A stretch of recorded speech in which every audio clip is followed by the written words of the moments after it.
দেখুন বন্ধুরা, মুরগি লড়াই চলছে। এই মুরগি লড়াই আমাদের ঝাড়গ্রাম ও পুরুলিয়া জেলার একটি বিখ্যাত খেলা। বিখ্যাত বলতে ঐতিহ্যশালী খেলা। এই খেলাটার একটা নিয়ম আছে।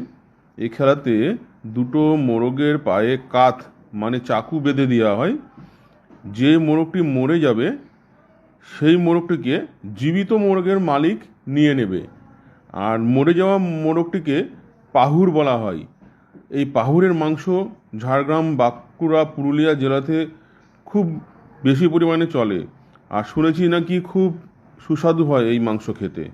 তো যাই হোক, এই ভিডিওটি দেখে আপনাদের কেমন লাগলো বন্ধু, আপনারা সবাই আমাকে জানাবেন।